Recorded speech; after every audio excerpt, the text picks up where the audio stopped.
Hello everyone. So আমি alcohol streaming chapter to পাইছো almost আমি ending ole আহিছো. So বহুতখিনি আমি কথা শিকি আইছো reaction শিকিছো alcoholৰ এখিনি আমি কন্টিনিউ কৰো alcoholৰ ঠিক আছে লাস্ট ক্লাছৰ আমি এটা বস্তু লৈছো লাস্ট ক্লাছৰ এটা প্ৰবল থাকি গৈছিলে এই যে এটা phenols খুব এটা ইম্পৰ্টেন্ট ৰিঅ্যাকশন আহি থাকে phenols আমি zinc dust তালৰ ৰিঅ্যাকশন কৰি দিম তেতিয়া আমি প্ৰডাক্ট কি পাম এটা বেনজিন বলতো রিডাকশন রিঅ্যাকশন বলি কৈছো এটা সোয়া তোমাক যদি এনেকে দিয়ে CH3 CH2 OH goes to same condition কাৰণে জিংক ডাস দিছে ঠিক আছে এতিয়া আকৌ এনেকে এটো লিখি থৈ নাহিবা হাইড্ৰোকাৰ্বন এটো নহয় জিংক ডাস দিয়া থাকিলে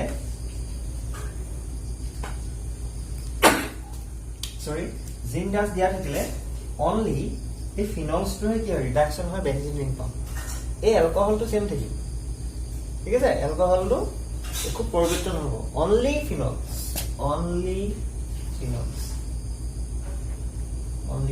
স্টার মার্ক দিলে only for phenols বলে এনেকে লিখি থব পাৰা only for phenols ডিসক্ৰিপশন অ্যালকোহল আমি দেখাই আৰু এটা কথা মন কৰিবা সোয়া ইয়াত কন্ডিশন ফিজিক্যাল স্টেট তো কেনেকুৱা হৈ থাকিব দুটা ৰিঅ্যাক্টেন্টৰ আমি যদি চাও ৰিঅ্যাক্টেন্ট নহয় সৰি এটো এটাই ৰিঅ্যাক্টেন্ট আছে এটো মেইন ক্যাটালিস্ট বুলি ভাবিব পাৰা যোনটো ৰিঅ্যাকশনটো আগবঢ়াব ক্যাটালিস্ট বা ৰিএজেন্ট এটা আমি যিকোনো মেইন ৰিএজেন্ট লৈছো ক্যাটালিস্টও আছে ৰিএজেন্টও হৈছে বুজি পাইছা নে কথাটো এতিয়া চোৱা দিস ইজ অলসো লিকুইড মানে লিকুইড হয় এটো কি হয় লিকুইড হয় অ্যালকোহল খিনি ফিজিক্যাল স্টেট মেইনলি কি থাকে লিকুইড হৈ থাকে due to because of their intermolecular hydrogen bonding আমি পাইছো ফিজিক্যাল স্টেট এই কাৰণে অ্যালকোহলৰ ভেপাৰস টু কি কৰাব আমি জিংকৰ থ্ৰেডি পাস কৰাম যিকোনো আমি ৰিঅ্যাকশন যিবিলাক পা মেটালিক থকা ৰিঅ্যাকশন ফিজিক্যাল স্টেটত যদি কি লিকুইড হয় তাৰ ভেপাৰস খিনি আমি কি কৰাম ইয়াৰ থ্ৰেডি পাস কৰাম বুজি পাইছা না ফিনলৰ ভেপাৰস খিনি আমি ইয়াৰ থ্ৰেডি পাস কৰাম যাৰ হয় ভেপাৰস পাস কৰিম তাৰ পিছত গৈ বেনজিন নিচিনা এটা পাম এটো যদি লিকুইড হয় এক পিছত আমি আকৌ হেৰি কৰিব পাৰোঁ ঠিক আছে এটো এটা কথা নেক্সট আৰু এটা স্লাইড দিয়া নেক্সট হৈছে আমি ডিহাইড্রেশন অফ অ্যালকোহলস পাইছিলো ডিহাইড্রেশন অফ অ্যালকোহলস আমি কৈছিলো তাত এটা স্পেসিফিক টেম্পাৰেচাৰ আছিল টেম্পাৰেচাৰটো কি আছিল অ্যালকোহলস এটা লৈ লিলো অ্যালকোহল কনসেন্ট্ৰেটেড H2SO4 আৰু টেম্পাৰেচাৰটো কিমান আছিল 443 টু 433 কেলভিন এতিয়া আমি কি পাওঁ एल्कीन পাইছিল হল प्राइमरी अल्कोहल सेकेंडरी अल्कोहলৰ কাৰণে एल्कीन পাম কিন্তু তাত কি আছিল মাইল্ডাৰ কন্ডিশন কেলে কৈছে কথাটো বাৰে বাৰে তোমালোকে কেতেবা আমি হায়াৰ লেভেলৰ এক্সাম কিছুমান এই সেকেন্ডাৰী अल्कोहल নাম টিক কৰিব নোৱাৰিলো এই প্ৰডাক্ট কিছুমান আমি ৰিএজেন্ট বোৰ খুদিব পাৰে কেনেকৈ আমি ৰিএজেন্ট ইউজ কৰিম ঠিক আছে টেম্পাৰেচাৰটো ক'ত হায়াৰ লেভেলৰ এক্সাম কিছুমান এতিয়া আমাৰ লেভেলত ইমান কুদেবৰ আমি এটা কথা জানি থব লাগিব যে ডিহাইড্রেশন অফ অ্যালকোহল হলে কি হয় মেইনলি এলকিন হয় ঠিক আছে এতিয়া স্যার এতিয়া আমি আর সিনারিও চেঞ্জ কৰিম এতিয়া এই অ্যালকোহলটো আমি যদি টেম্পাৰেচাৰ ইফ টেম্পাৰেচাৰ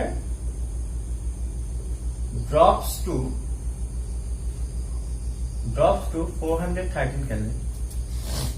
ঠিক আছে অলমোস্ট 100 কিমানত আহিব 60 ডিগ্ৰী সেন্টিগ্ৰেডৰ ভিতৰত যদি আহে তেতিয়া আমি চাও কি হ'ব CH3OH concentrated H2SO4 আছে same but temperature ইয়াত এটা ইম্পৰ্টেন্ট ৰোল প্ৰুফ এতিয়া এটো যে ডিহাইড্ৰেশন হৈছিলে ইয়াত কি হৈছিলে ইন্ট্ৰামলিকুলাৰ ডিহাইড্ৰেশন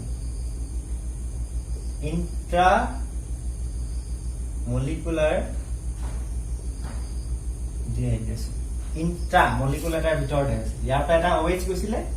এটো আলফা আৰু বিটাৰ পৰা এটা কি গৈছিলে হাইড্ৰোজেন গৈছিলে ঠিক আছে এটো এটা হাইড্ৰোজেন এটো বিটা হাইড্ৰোজেন এটা এনেকে দেখাইছে হল যদি ইফ টেম্পাৰেচাৰ ড্ৰপ টু 413 হয় তেতিয়া কি হ'ব ইন্টাৰমলিকুলাৰ হ'ব ইন্টাৰমলিকুলাৰ dehydration intermolecular dehydration. Very important হয় intermolecular dehydration. মানে alcohol দুটা মলিকুলৰ পৰা কি ওলাব এটা water molecule লাগিব কেনেকৈ চোৱা 2CH3OH লিখিছো মানে দুটা আমাক লাগিব OH plus OH CH2 CH3 মানে এনেকৈ আছে বল কেনেকৈ ওলাব এইটো কি ওলাইছে এইটো H2O minus H2O goes to CH3 CH2O CH2 CH3 হৈ গ'ল এইটো এটা কি পালো আমি ROR this is key functional group ether functional group so আমি চ্যাপ্টারটো যোনটো পাম আগলে প্ৰিপাৰেচন অফ ether তাতে এইটো আমি ৰিঅ্যাকশন ইউজ কৰিব পাৰোঁ important that is why this is a important well temperature to আচ্ছা 430 কেলভিন কৰিলো এতিয়া কি হৈ গ'ল পইণ্টটো কি ইন্ট্ৰা হৈ আছে ইয়াত এতিয়া কি হৈ গ'ল ইন্টাৰ হৈ গ'ল দুটা এলকহল মলিকুলৰ পৰা আমি ইথাৰ পাই ঠিক আছে নেক্সট আজি চাওঁ ইন ক্লাছলৈ আহোঁ অক্সিডেশন অফ এলকহল কৰিলে আমি কি প্ৰডাক্ট পাওঁ কেনেকুৱা ধৰণৰ প্ৰডাক্ট পাওঁ আৰু তাৰ অক্সিডেশন অফ প্ৰডাক্ট কৰিলে এটা বস্তু ওলাবই ৰাইট হ্যান্ড সাইডত সেইটো হৈছে H2 oxidation of alcohols well আৰু যেহেতু এই অক্সিডেশন অফ এলকহলত কি ওলাব বুলি কৈছো ৰাইট হ্যান্ড সাইডত H2 ওলাব H2 that is why এটো কি আমি ৰিঅ্যাকশনটো কি বুলি ক'ব পাৰো dehydrogenation okay dehydrogenation of alcohols well eto eta important kotha ami jiman pur ami reactions of oxidation tat ami H2 to ulabo thik ase first sao ami eta kotha mon koribo laibo dhori loa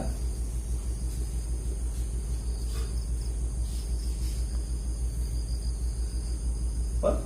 enake loisu oxidation যেতিয়া হ'ব alcohol এটা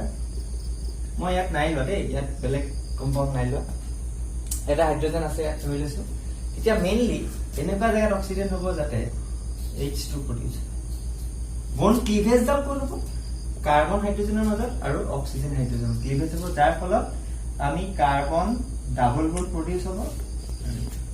this is the main product of oxidation of alcohol মানে কি পাম oxidation of alcohol কৰিলে main product কেনে কি পাম কাৰ্বনেট মই তোমালোকক এটা দেখাইছিলো সিকোয়েন্স এটা যে এলকহল অক্সিডেশন কৰিম এলডিহাইড বা কিটোন পাম ঠিক আছে ইয়াক যদি ফাৰ্দাৰ আকৌ অক্সিডেশন কৰি দিও আৰ এসিড পাই ঠিক আছে অক্সিজেনৰ সংখ্যাটো বাঢ়ি ওকে যদি আমি স্ট্ৰং এজেন্ট ইউজ কৰো ডাইৰেক্টলি ইয়াত নৰৈ পেলে ইয়াত অকমান সময় কেনে থাকি লগা লগ কনভাৰ্ট হৈ যাব ঠিক আছে মানে জাস্ট কবাত যোৱা নিচিনা আৰু পান্তামুখ খাই লগা লগ ইন জায়গাত পাবগৈ এৰকিং থাকিলে ঠিক আছে ইয়াতে আমাক যদি ডিজায়াৰ্ড স্থানটো আমাক যদি ডিজায়াৰ্ড এটো প্ৰডাক্ট লাগিও আমি বিচাৰিব নোৱাৰিম যদি স্ট্ৰং অক্সিডাইজিং যে স্ট্ৰং গুণ কোনবোৰ এটো চাও স্ট্রং অক্সিডাইজিং এজেন্ট বা oxidising agent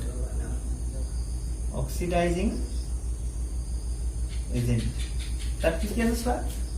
alkaline KMnO4 or acidic KMnO4 or K2Cr2O7 potassium dichromate in H2SO4 dilute HNO3 well these are the strong oxidizing agent এই অক্সিডাইজিং এজেন্ট নিয়ে ডাইরেক্টলি অ্যালকোহল টু কোলে convert কৰিব mostly তাহাতি acid টুলে convert কৰিব মাজত aldehyde কিটোনটো ইমান বেছি সময় নৰখে তাহাতি অকমান সময় থাকিব লগালগ কনভাৰ্ট হৈ ঠিক আছে এতিয়া চাও এতিয়া প্ৰাইমাৰি সেকেন্ডাৰি টাৰসিয়াৰি অ্যালকোহলৰ অক্সিডেশন কেনেকে হয় হেতু চাও ওকে প্রাইমারি অ্যালকোহলটা লৈছো আমি প্রাইমারি অ্যালকোহল R CH2OH আর তো মই ডাইরেক্টলি মেনশন কৰি দিছা CH3 বুলি Okay? CH3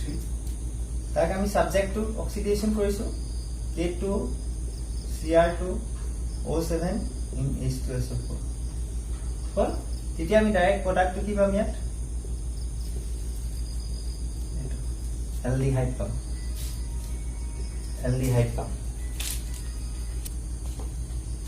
ঠিক আছে aldehyde আমি পাই যাম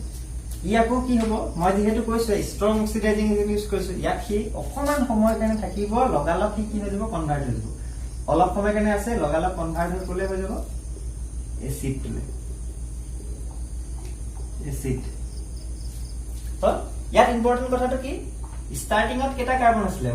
2 ইয়াতো কেটা আছে 1 2 এন্ডিংতো কেটা আছে 1 2 ঠিক আছে no change of number of carbon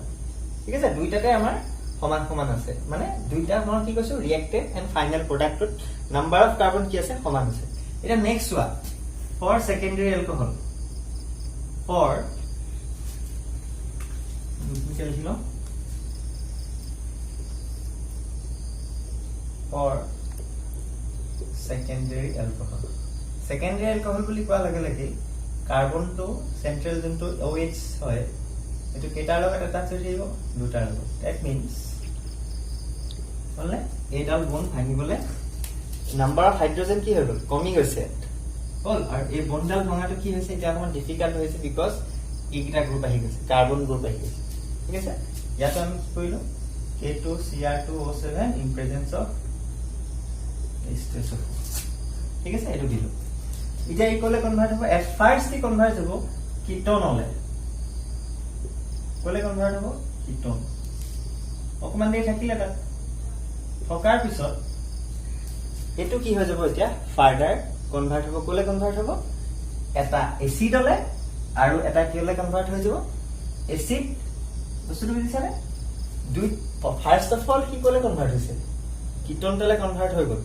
কিন্তু নেক্সট কি কোলে কনভার্ট হ'ব এসিড এটালে আৰু হে এসিডটো কি থাকিব এটা লেসাৰ কাৰ্বন নাম্বাৰ থাকিব হইলোৱা CH3 আমি লিখিছো OH বুঝি পালা না ইয়াত কার্বন কেটা আছিল 1 2 3 কিন্তু ইয়াত কেটা হৈ গল এসিডটো 1 2 আৰু কাৰ্বন কেটা আছে এটা যে কাৰ্বন আছিল হেতু কি হিচাপে ওলাই গল CO2 আৰু এটা কি লব ইয়াত ওয়াটার মলিকিউল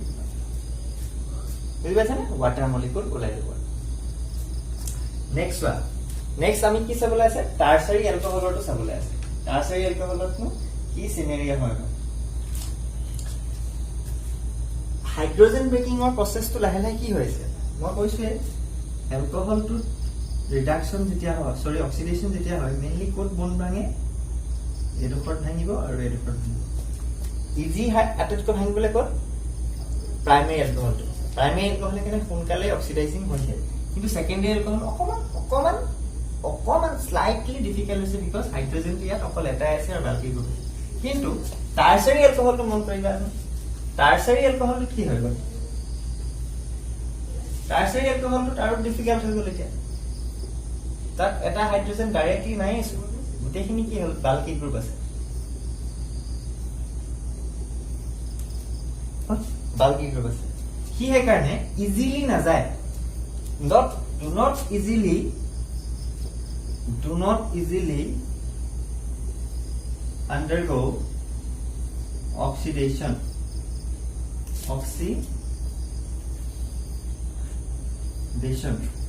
ঠিক আছে do not easily undergo oxidation under drastic condition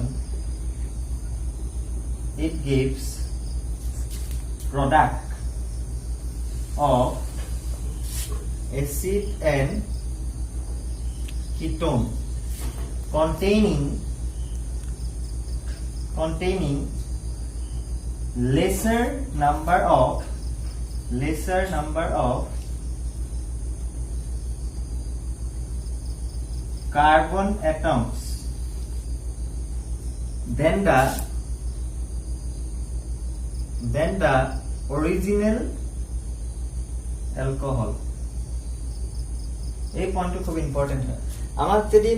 কিছুমান ৰিঅ্যাকশন দিব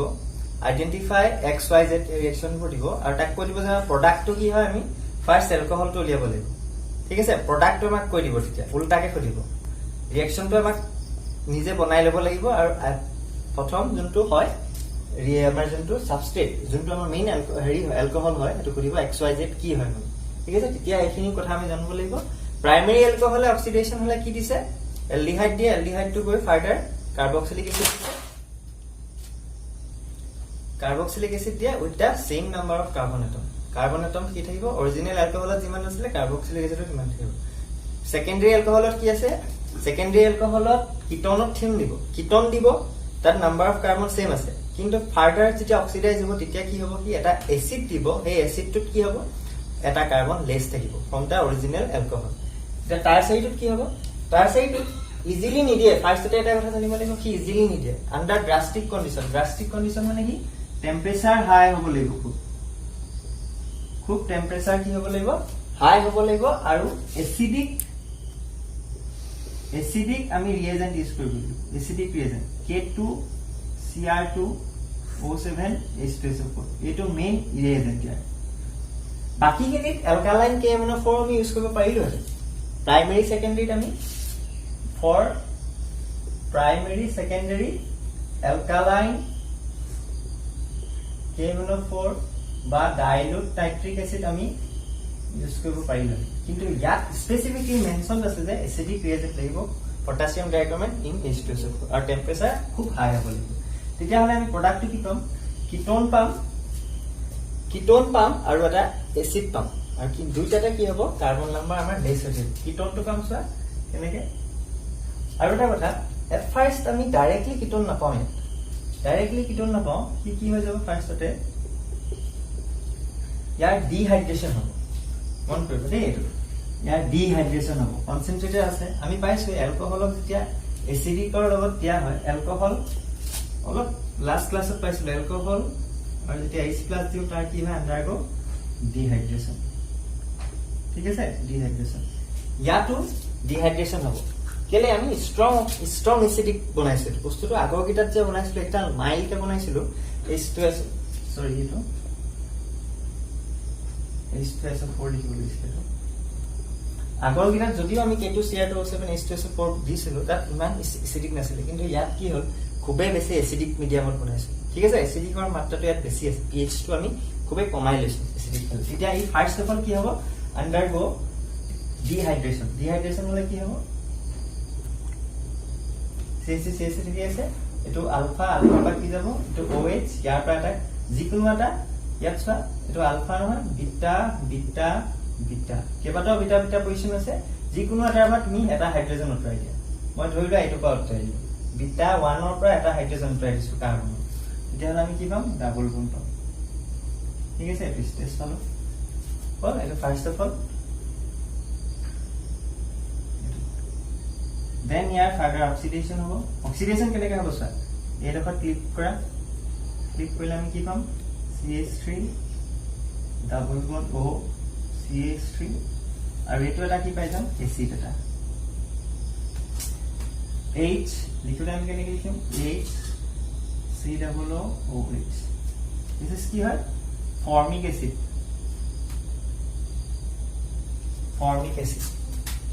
ঠিক আছে ফৰ্মিক এসিড ইয়াৰ আকৌ ফাৰ্দাৰ আমি ডিকাৰ্বক্সিলেশন হৈ যায় অকমান যদি হিট দি দিয়া হয় কাৰণ টেম্পাৰেচাৰটো আমি কি থৈছো এলিভেটেড টেম্পাৰেচাৰ আছে সেই টেম্পাৰেচাৰ কি হৈ যাব ইয়াৰ ডিকাৰ্বক্সিলেশন হৈ যাব ডিকাৰ্বক্সিলেশন আছে ডিকাৰ্বক্সিলেশন কি হলে কি হ'ব কাৰ্বন ডাই অক্সাইড নিশ্চয়কৈ বস্তুটো ভাঙি যায় এটা কি পাইছিল আমি ডিকাৰ্বক্সিলেশন যিকোনো এটা ৰিঅ্যাকশনৰ পৰা যদি কাৰ্বন ডাই অক্সাইড লে হেলে কি কম আমি ডিকাৰ্বক্সিলেশন এটা খুব ইম্পৰ্টেন্ট হয় টাৰসাৰী এলকহলটো আটাইতকৈ ইম্পৰ্টেন্ট হোৱা কেলে ইয়াত ফাৰ্স্ট অফ অল ডিহাইড্ৰেচন হৈছে এসিডিক ষ্ট্ৰেং হোৱাৰ কাৰণে আৰু এলিভেটেড টেম্পাৰেচাৰ থকাৰ কাৰণে টেম্পাৰেচাৰ হাই আছিল গুটেই কিটাৰ ভিতৰত প্ৰাইমাৰী সেকেন্ডাৰী কৈ টাৰসাৰী বেছিকৈ লাগে ফাৰ্স্ট তাৰপিছত কি হ'ল এডভাৰ ভাঙিছে ভঙাৰ পিছত কি পাইছো কিটোন আৰু কি বলে এসিড আৰু সেই এসিডটো আকৌ ফাৰ্দাৰ কি হৈ যায় ডিকাৰ্বক্সিলেশন এটো ঠিক আছে নেক্সট আৰু এটা ডিহাইড্ৰেচন জেনেৰেশন অফ এলকহল আছে যত আমি এলডিহাইড কিটোনে পাম হেতু ইউজ কৰিম আমি তাত আমি কি কৰো কপাৰ ইউজ কৰিম ঠিক আছে কপাৰ ইউজ কৰিম আৰু এই তাত হিটেড কপাৰ ইউজ কৰো জিংক ডাস্ট তেনেকে আমি ইউজ কৰিছিলো আগৰটো ইয়াত কি কৰিম হিটেড কপাৰ জিংক ডাস্ট কত ইউজ কৰিছিলো ফিনল কোনতে মনত পৰিলে কেনে কৰিছিলো ফিনলত জিংক ডাস্ট ঠিক আছে ইয়াত আমি কি ইউজ কৰিম মই কৈছো এটা জিংক ডাষ্টটো আমি এলকহলৰ কাৰণে কৰিব পৰা নাছিল ইয়াত কি ইউজ কৰিম কপাৰ এলকহল ঠিক ইয়াত চোৱা এলকহল এটা লৈছো প্ৰাইমাৰী ললো কপাৰ দিছো 573 ডিগ্ৰী কি হ'ব এলডিহাইড তেল ভাঙি যাব ঠিক তেনেদৰে সেকেন্ডাৰী এটা লৈ ললে সেকেন্ডাৰী এটা লৈছে হিউ কলে যাব সেম টেম্পাৰেচাৰতে কিটনলে গুচি গ'ল যদি টাৰচাৰী এটা লওঁ কিন্তু এই টাৰচাৰীটো এটা স্পেসিফিক এটা ক্যাৰেক্টাৰ দেখাব যে টাৰচাৰীটো ইয়াৰ অকল ৰিডাকশন হে সৰি এলিমিনেশন হে হ'ব এলিমিনেশন হয় কি হ'ব H2O ওলাই গৈছিল ডিহাইড্ৰেশন হয় মানে অকল ডিহাইড্ৰেশন প্ৰডাক্ট হে পাম এলিমিনেশন মানে কি এলিমিনেশন বিটা এলিমিনেশন হয় ইটো পিটোৰ লগত জড়িত হৈছে বিটা এলিমিনেশন কেলে কৈছিল বিকজ বিটা পজিশনৰ পৰা এটা হাইড্ৰোজেন ওলাই গৈছিল হল ডিহাইড্ৰেশন বুলি কোৱা বা বিটা এলিমিনেশন কোৱা process এটো মানে E2 elimination হয় mechanism to জানি চাওঁ E2 ঠিক আছে পিছত পাম বাৰু এইবোৰ আমি বলে প্ৰাইমাৰী তে দিব এলডিহাইড সেকেন্ডাৰী দিব কিটোন কিন্তু টাৰচাৰীটোৱে কপাৰ লগত ৰিঅ্যাকশন কৰিলে copper heated copper in 573 kelvin ইয়াটো টেম্পাৰেচাৰটো খুবেই হাই কৰি থৈছো তথাপিও কিন্তু হিকত ৰখি গৈছে হি এলকিনতে ৰখি যাব ই ফাৰ্দাৰ আকৌ নিদিয়ে খুব এটা ইম্পৰ্টেন্ট ৰিঅ্যাকশন লাগি থাকে টাৰচাৰী এলকহলৰ কাৰণে বিকজ টাৰচাৰী এলকহলত মই যে কৈছে বন্দি এই ভাঙিবলে ইয়াৰ কি হৈ গৈছে এইডোখৰটা হাইড্ৰোজেনৰ সংখ্যা কি হৈ গ'ল এইডোখৰ ভাঙিব এইডোখৰ হাইড্ৰোজেনটো কি হ'ল টাৰচাৰী নাইকিয়া হৈ গৈছে CH3 আহি গৈছে হয় না সেইকাৰণে ই কি হৈছে ভাঙিবলৈ অসুবিধা আছে নেক্সট আমি ফিনলৰ কিছুমান ৰিঅ্যাকশন ফিনলে মেইনলি কেনেকুৱা টাইপৰ ৰিঅ্যাকশন দিয়ে ইলেক্ট্ৰোফিলিক সাবস্টিটিউশন ৰিঅ্যাকশন তাৰ কাৰণটো কি ফিনলে কি ৰিঅ্যাকশন দিয়ে ইলেক্ট্ৰোফিলিক সাবস্টিটিউশন ৰিঅ্যাকশন ফিনল এটা চোৱা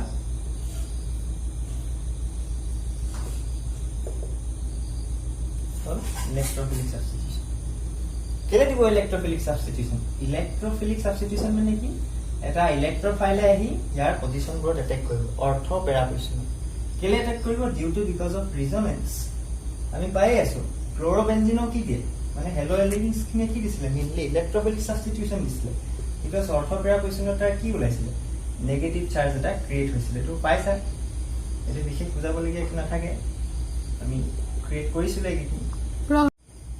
ঠিক আছে অৰ্থ পেৰা পজিশনত আমাৰ কি পাম আকৌ কুমাব এটো ৰিজনেন্স পাম নে ৰিজনেন্স পাম ব্যাক আইডিছিল বিকজ এটো আমাৰ বুজুৱাই আছে অলৰেডি এসিডিক ক্যাৰেক্টাৰ সেই কাৰণে চোৱা ইয়াত কি মেইনলি ৰিঅ্যাকশন দিব কি ফিনল আন্ডাৰগো মেইনলি ইলেক্ট্ৰোফিলিক ফিনল আন্ডাৰগো কি হ'ব ইলেক্ট্ৰোফিলিক সাবস্টিটিউশন ইলেক্ট্ৰোফিলিক সাবস্টিটিউশন মানে কি এটা ইলেক্ট্ৰোফাইলে হিয়া এটেক কৰিব কোনটো পজিশনত অৰ্থো এন্ড পেৰা নট মেটা দেই অৰ্থো এন্ড পেৰা কাৰণ মেটা পজিশন কেলে এটেক নকৰে বিকজ তোমাক যদি কোলে হয় electrophile do not attack at the meta position for phenol because the negative charge cannot get delocalized in the meta position মানে মেটা পজিশনত আমি নেগেটিভ চাৰ্জ ইয়াত নাহি যিমান বাৰকা কোত আহিব অৰ্থ পজিশনত আহিব এটো আহিলে কোত আহিব চা পেৰা পজিশন নাকি মেটা পজিশনত আকৌ সোমাব জানো আহিব জানো মেটা পজিশনত ডাবল বন্ডল আছে কিন্তু নেগেটিভ চাৰ্জটো অহা নাই খুব ইম্পৰ্টেন্ট কথা কিন্তু ইলেক্ট্ৰোফাইলটো আছে ডাবল বন্ডটো কথাটো ভাবিব পৰা যে ডাবল বন্ডটো টেক কৰিব পাৰে কিন্তু ইলেক্ট্ৰোফাইলটো তাক পটককে ইজিলি লাগে বন্ডিংত থকা ইলেক্ট্ৰন গিটা কি হৈ থাকে ষ্ট্ৰং হৈ থাকে পটককে নিদিব যদিও পাইব কিন্তু যদি এটা নেগেটিভ চাৰ্জ থাকে নেগেটিভ চাৰ্জটো কি ইজিলি হি অ্যাক্সেস কৰিব পাৰে কি ইউজ হৈ থকা নাই সেই কাৰণে এটা এটা ইম্পৰ্টেন্ট কথা ফিনলে ইলেক্ট্ৰোফিলিক সাবস্টিটিউশন দিয়া অৰ্থ পেৰা পজিশন যিমানখিনি ৰিঅ্যাকশন হেলো ইনসাৰ্ট পাইছিল ইলেক্ট্ৰোফিলিক ইয়াটো অলমোস্ট একেই ঠিক আছে দুটা মান ৰিঅ্যাকশন স্পেসিফিক আছে এখিনি আমি নেক্সট ক্লাছত শেষ কৰিব ঠিক আছে থ্যাংক ইউ